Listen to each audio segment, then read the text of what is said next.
Jerry's Downtown Barbecue, the brisket is the star of the menu. We'll take a look at just how Chef Aaron Hodem prepares his brisket for the smoker.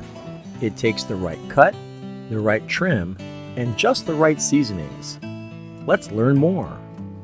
Now this brisket right here is from 1855 Farms. They still use the same grazing techniques that they used way back in the day. But from where exactly does the brisket cut come? If you're looking at a brisket, that's what it is, your chest cavity right there. Bring it down the middle, and the only way to get down the middle is through, a really nice bandsaw. So what you're seeing is friction of the bandsaw cook this thing, so you want to peel that thing off.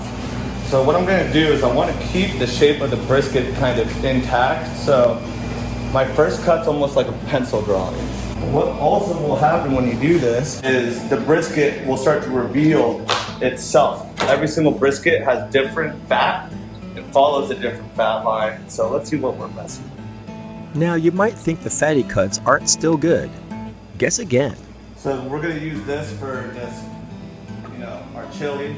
So we don't really waste anything here down at Jerry's. So right now what I'm seeing some nice marbling. I've already made this brisket, in my opinion, 10 times better, because now you're not gonna have that chewy outside spot.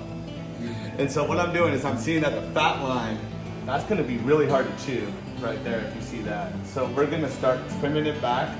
I like to have a 1/4 inch. Right now you're looking almost at 1 inch right there. See, like right here, how I've gone already. You can kind of see that I'm just following what, almost 1/4 inch. So all right, so are you seeing this nice, fluffy, hello-y texture? I call it clouds. And I learned that from Aaron Franklin. And so this is the fat that makes you go, oh God, I need to have some more of that brisket. That's a good fat right there. So now this is your burn end, so you want to have a lot of fat still. And keep in mind, this thing has to survive 14 hours smoke. So it needs a little bit of its fat. This is looking like a pretty good brisket. The very last thing that we're gonna do or talk about, so this is where your lean is. And then this is a whole different muscle called the point up here. So this is where your more fattier cuts will be. This is where your more lean cut will be. And now this brisket is prepped and ready to be seasoned. The seasoning process begins with something you may not expect: yellow mustard.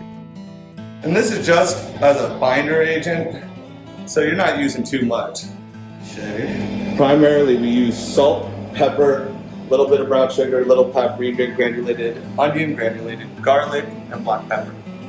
And I'm just lightly going on there. But the star of the show is the beef, and we don't want to lather it up too much. We just want the beef to speak and the smoke to speak, and then the seasoning to be an afterthought. So this is looking really good. And then so I'm gonna do it now. Flip. Come back.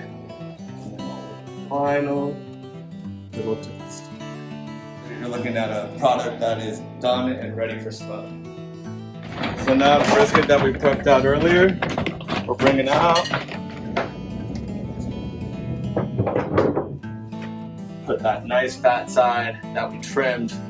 Let that render for a second before I flip it. That's how Chef Aaron preps his brisket here at Jerry's. 24 hours later, it's on your plate. Enjoy the brisket and other beautifully smoked meats at Jerry's Downtown Barbecue.